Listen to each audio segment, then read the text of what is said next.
4 Navy SEALs are lurking in the jungle on mission. There are hundreds of terrorist militants patrolling the area. If they find out about this, the only way the SEALs will find themselves is dead. But at this very moment of crisis, 3 shepherds happened to be passing by. They accidentally found the commandos in hiding. The commandos immediately took control of the shepherds, but what to do next made them hesitate. Their plan was to search for the location of the terrorist leader hiding in the forest. Then they would send a large force to carry out the eradication plan. But now their identity had been exposed. The only way to continue the mission was to kill the 3 men. But they were just ordinary civilians. Among them are also the elderly and children. If we kill them, they will not only have a bad conscience, they would also face a court-martial. The 14 members began to argue. They voted to 4, 1 against and 1 abstention, finally decided to let the shepherds go. However, this decision led directly to the loss of the entire SEAL team.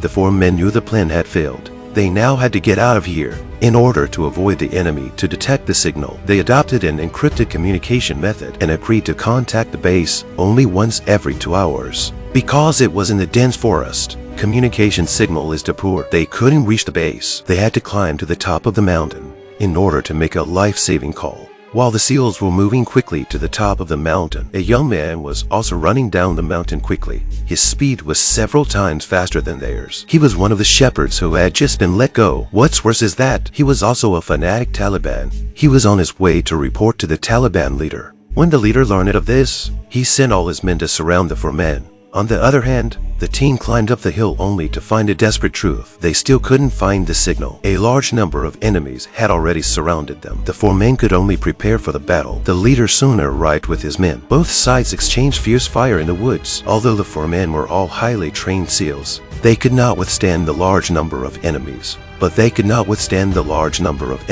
In addition, the enemy's heavy weapons rocket launchers. It didn't take long for all 4 of them to be wounded. Danny, who was in charge of communications, was badly wounded. He had to be dragged along by his partner. The 4 of them were fighting and retreating, but surrounded by the enemy. They had no choice but to jump off the cliff. Flesh and bones collided violently with the stone. The pain filled their minds instantly, but the long training will let them overcome the physical pain. In such moments, they still did not forget to fight with their guns. The enemy did not give them any chance to breathe. In a short time, the enemy attacked again. The 4 men retreated again to an even steeper cliff. This time they still had to choose to jump down. 2 men were the first to roll down. Danny, who was the most seriously injured, was carried by his partner and jumped down together. Danny was thrown off his partner's back. He lay on the ground and began to lose consciousness. The enemy came towards him with a gun. He knew his life was coming to an end. The 3 remaining men were bruised and battered. They found Danny left where he was, so they all tried desperately to crawl back to save him.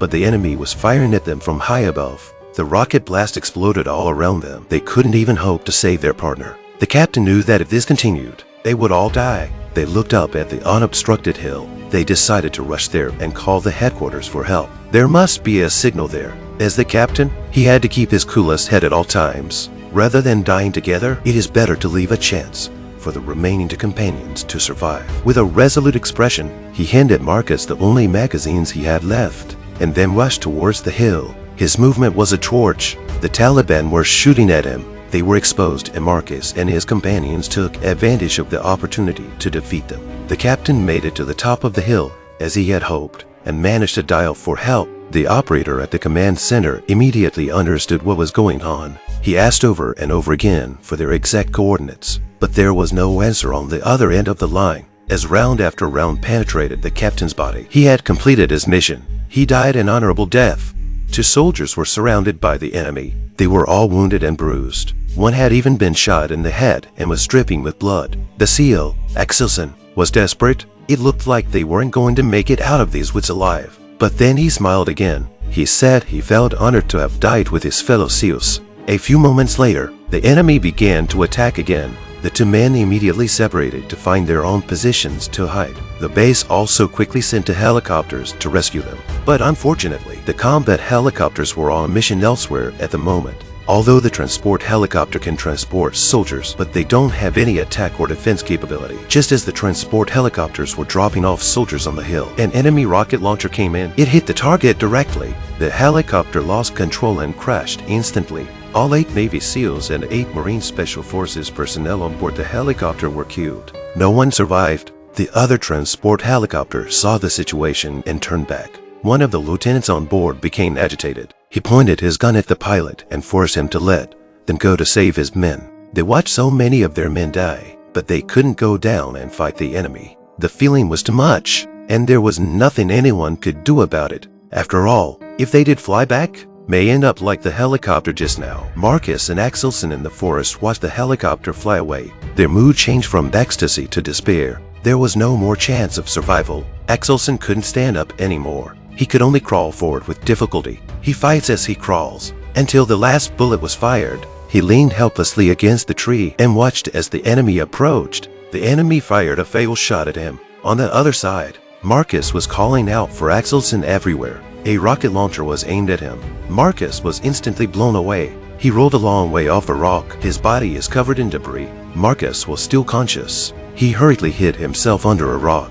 Just then, the American helicopters came in. They were checking to see if there were any survivors. The enemy was distracted by the helicopter. Marcus escaped with his life. Marcus fell asleep without realizing it. When he woke up again, there was silence all around him. He stumbled down the hill. Marcus found a spring. Hungry and thirsty, he immediately jumped into the water and drank from it. But when he looked back up, he suddenly noticed a few local villagers standing behind him. Marcus immediately grabbed his remaining hand grenade like an enemy. He said he would die with them, but the young man pretended to calm him down. There was a child standing next to the man. While this was going on, a group of Taliban are searching the jungle. They were about to find Marcus. The man jumped into the river and reached out his hand to Marcus. At this moment, Marcus has no choice. He had no choice but to trust this man.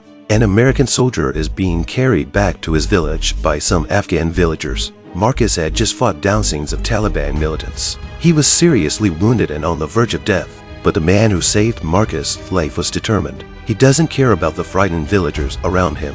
All this time, their village has been under the control of Taliban fanatics. The villagers were too angry to speak out, but now the man had saved an American soldier and returned. This means they are declaring war, and this decision may cost them their lives. Soldier Marcus was also suspicious of everything, but now he has no other choice. Luckily, he was lucky. The men were sincere in helping him. He also sent a villager to the nearest American base to send a message. But before the rescuers could arrive, the Taliban followed the blood trail. They had no trouble finding Marcus and tried to behead him on the spot. But then a shot rang out. The men of the village raised their guns at them and tried to drive the Taliban away. They said Marcus was their guest. They had to protect him at all costs. It's a tradition their community has carried on for 2,000 years. A few of the Taliban who came searching didn't expect them to resist. Before they left, they said fiercely that they would be back soon for revenge. Sure enough, a large number of Taliban militants arrived soon after. They didn't look like they were going to give up.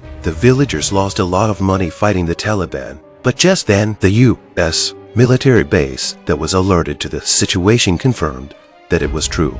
They sent down scenes of helicopters and elite soldiers to the rescue. The Taliban were caught off guard. They fled, and a battered and bruised Marcus was finally found by U.S. soldiers. They came to take him home. On the helicopter, paramedics immediately began to work on Marcus.